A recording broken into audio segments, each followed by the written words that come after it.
So, good morning mga kayabi. So, ngayon mga kayabi, nandito tayo sa garahe natin mga kayabi ng Junard Machine Shop. So ngayon mga kayabi, ang issue nito mga kayabi is leak mula sa ilalim mga kayabi hanggang taas. So ano ba yung leak mga kayabi na specification ng leak?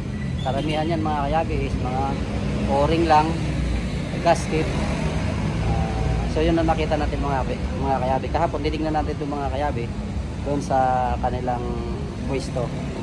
So sabi ng may-ari, gagawa na raw magdala ng pinabukasan. So ngayon mga kayabi, ito na ipapakita ko sa inyo mga kayabi yung 4HL1 mga kayabi, kung saan nagmula ang leak. So may gumawa na nito mga kayabi, hindi rin siguro nadali kung saan ang leak. So samahan nyo ako mga kayabi, just keep on watching.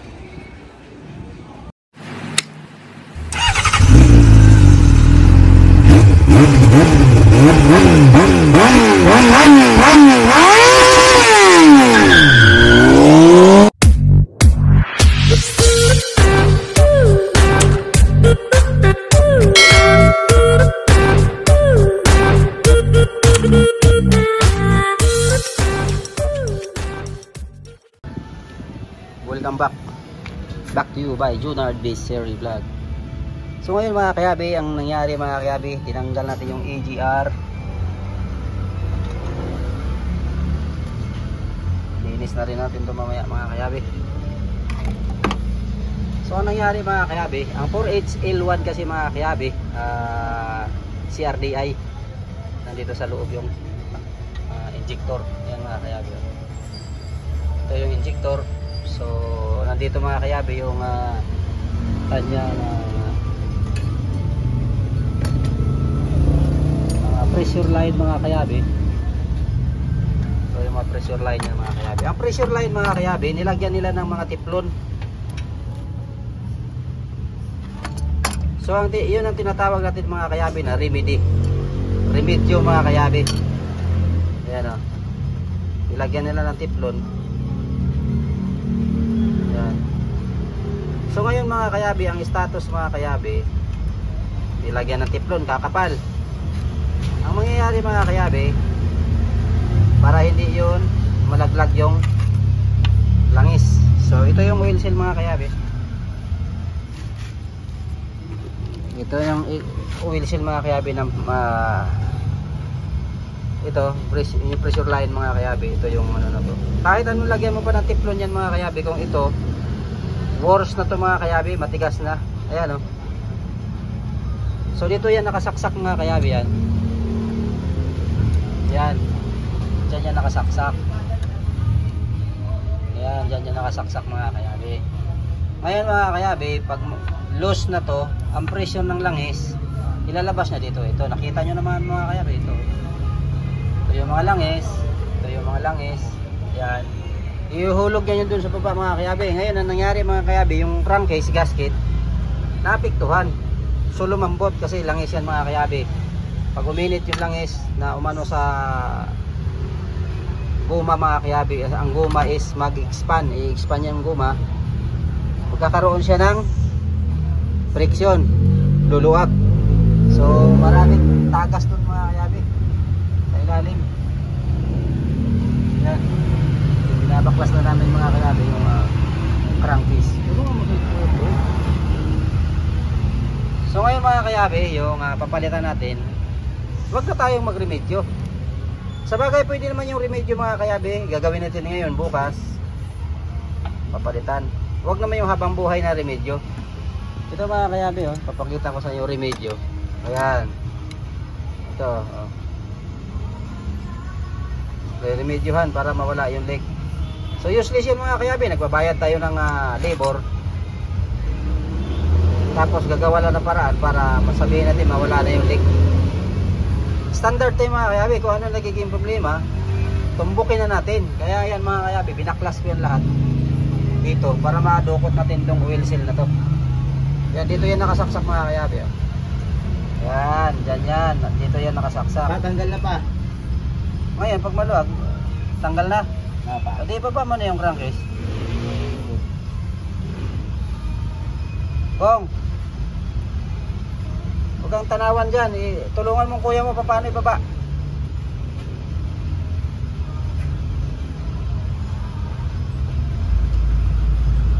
Yan mga kayabi, ano? Ito yung pipiliin natin.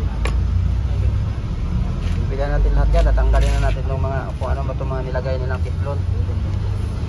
Ito ang trabaho mga kayabi na ano, gagawin mo ng Lunes din ng hapon, babalik kasi tutulo uli. Magbabayad tayo, kumbaga binabayaran tayo kung magkano sisingil. Gawin na natin yung kung anong standard na trabaho.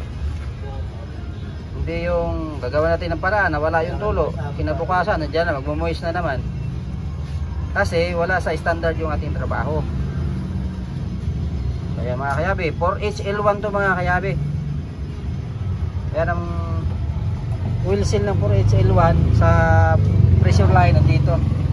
Nag-hold ng pressure yan mga kayabi para yung langis sa makina hindi siya lalabas papunta dito. Ngayon pag sira na yung oil seal, dito na nga yung mangyayari. Ito, tatagos na siya papunta dito. So pati ilalim mga kayabi, papapalitan na natin ng gasket. Lahat yan mga kayabi nilagyan, no? Ito ang madaling remedyo siguro mga kayabi, isip-isip nila. Ito yung madaling remedyo. Pwede naman natin remedyohan to mga kayabi. Tapos kinabukasan magpapaliwanag ka uli sa may-ari bakit nag-leak na naman. Ayan, no? Daming tiplon. So yun mga kayabi, pag 4HJ1 may mga leak yung ano mo galing sa taas tapunta sa baba. Wala nang iba yan mga kayabi, dito yan. Linisan na dito mamaya mga kayabi. Para iba kasi minamagic lang para mawala yung leak. I-analyze natin mabuti mga kayabi kung ano ang nagiging problema. So yun mga kayabi, kung bago ka sa aking YouTube channel mga kayabi, huwag kalimutan i-like, i-share ang video mga kayabi. Don't forget to hit the notification bell para updated kayo sa aking mga bagong video. Yun lang mga kayabi, just keep on watching. Magbabalik kami mamaya. So yun mga kayabi, tinanggal natin yung crankcase mga kayabi para ng papel mga kayabi. Ayan, oh. So hindi pwede ito mga kayabi, ito bulok, nabulok dito mga kayabi ito. Paat. Pwede pa ikot yung ano? Pahatak mo kay boy. Piston. Diyan sa harap, pihitin mo. So yun mga kayabi, yan kailangan natin palitan yan. Huwag tayo magbabaka sakali kasi mag-error tayo yan mga kayabi, tatagas tapos. So yun mga kayabi, meron na tayong nabiling oil seal mga kayabi ng camshaft, pressure line mga kayabi ito. Yan mga kayabi, nakabitan na natin mga kayabi. Yan. Yan. Ito yung mga kayabi ito. Kadulo na lang yung wala mga kayabi. Hawakan ko na ito kuya. Hindi, picture mo lang, share mo lang sa kanya. Sige. Kaya mga kayabi, yan. Puro mo kasi dito. Ayan. So kakabit natin ito isa mga kayabi. So welcome back mga kayabi. Papalitan pa natin ito ng engine support mga kayabi. Gawa nga ng sira na yung engine support. Ngayon dito mga kayabi, tinanggal natin ito mga kayabi. Gawa nga ng wala ng tornilyo, putol. Ito, inaayos natin lahat. Kakabitan lang natin ito mga kayabi. Binalik na natin yung valve cover mga kayabi. Nakita nyo naman mga kayabi, kinabit ko na yung oil seal doon sa pressure line. Doon dumadaan yung mga langis papunta sa baba. So here we go mga kayabi. Finishing touches tayo. So yun mga kayabi, yung pinalitan natin mga kayabi. Ayan. Ayan.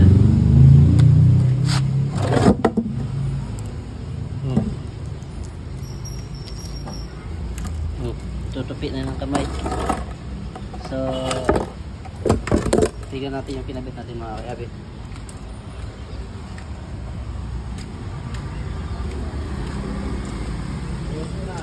Oh.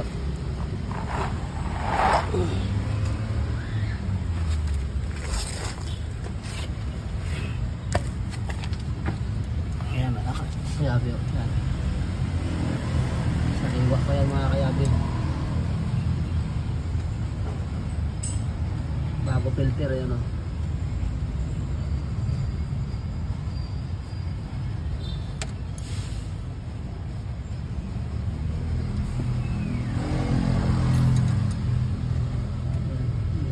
Surplus na kinuha natin mga kayabi.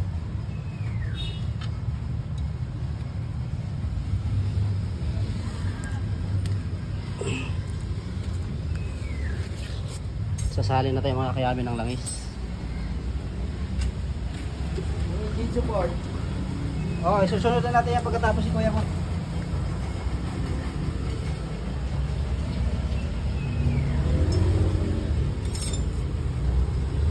Yung engine support dito mga kayabi, isasaksak pa natin ngayon mga kayabi. Pwesto mo na doon. Itong ilalim. Sige. Mas maganda ipasok ko na natin dito na. Tapos ibababa. Ha? Pasok ko na natin sa taas. Yung. Ito. Yung iabang ko ba ito, yung ilalim? Ito. Ito. Lip pala yan eh. Right dapat eh. Oo nga eh. Paano yan? Lip yun. Right lip.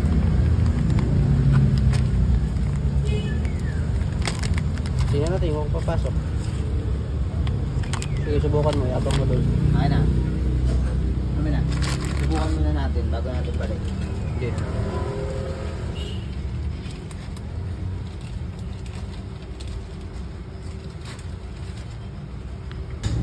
Mga kayabi, yung engine support mga kayabi.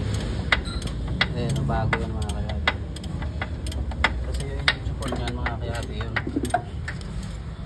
Ayan. Durog. So, pagtanggal natin ganyan, pag-angat. Durog, kailangan palitan natin mga kayabi. Hindi pwede itong yung may nakita tayo mga kayabi, hindi pwede hindi papalitan kasi magre-reklamo yan may-ari mga kayabi kung bakit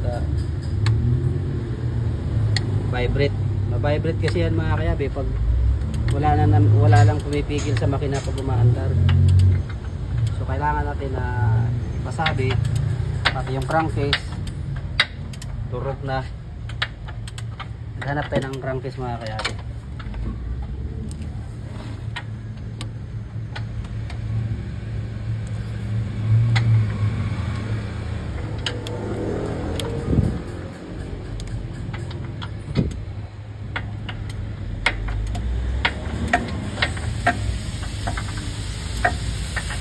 So update ko kayo mamaya kaya mga kayabi pag andar na mga kayabi. Inihigilan pa lang yung mga bracket ng engine support. So yun mga kayabi, i-trace natin yung mga leak. Ang mga leak nito mga kayabi, ito binaklas natin to, takip nito mga kayabi, binaklas natin yung harness ng injector, tinanggal natin yan mga kayabi. Nakita nyo naman yan kanina mga kayabi, yung mga harness na yan, yung harness nyan, yung loob, tinanggal natin yan. So magbabalik kami mamaya mga kayabi kasi punwag lang. So yun mga kayabi, baba mga muna, baba, ayan, bago yung filter. Ay, umiikot yung pa. Naka-jack yan eh.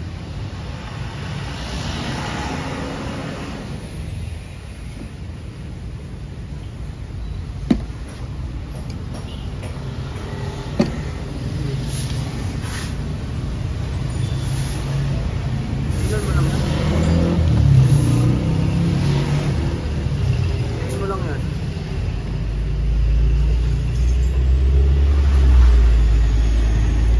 Yan.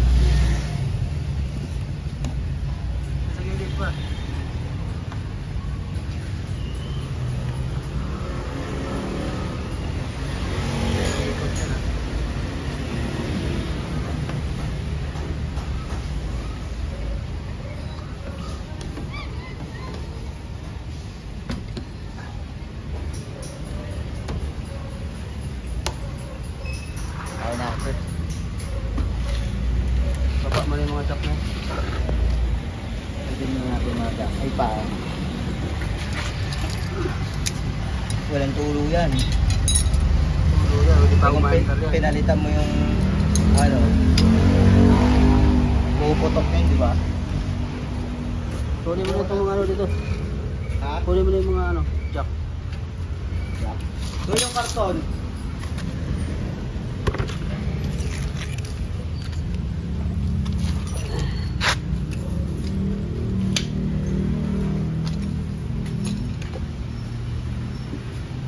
Nakakiabi yung filter.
Dose tol. May tumululog sa ilalim.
YouTube channel mga kayabi.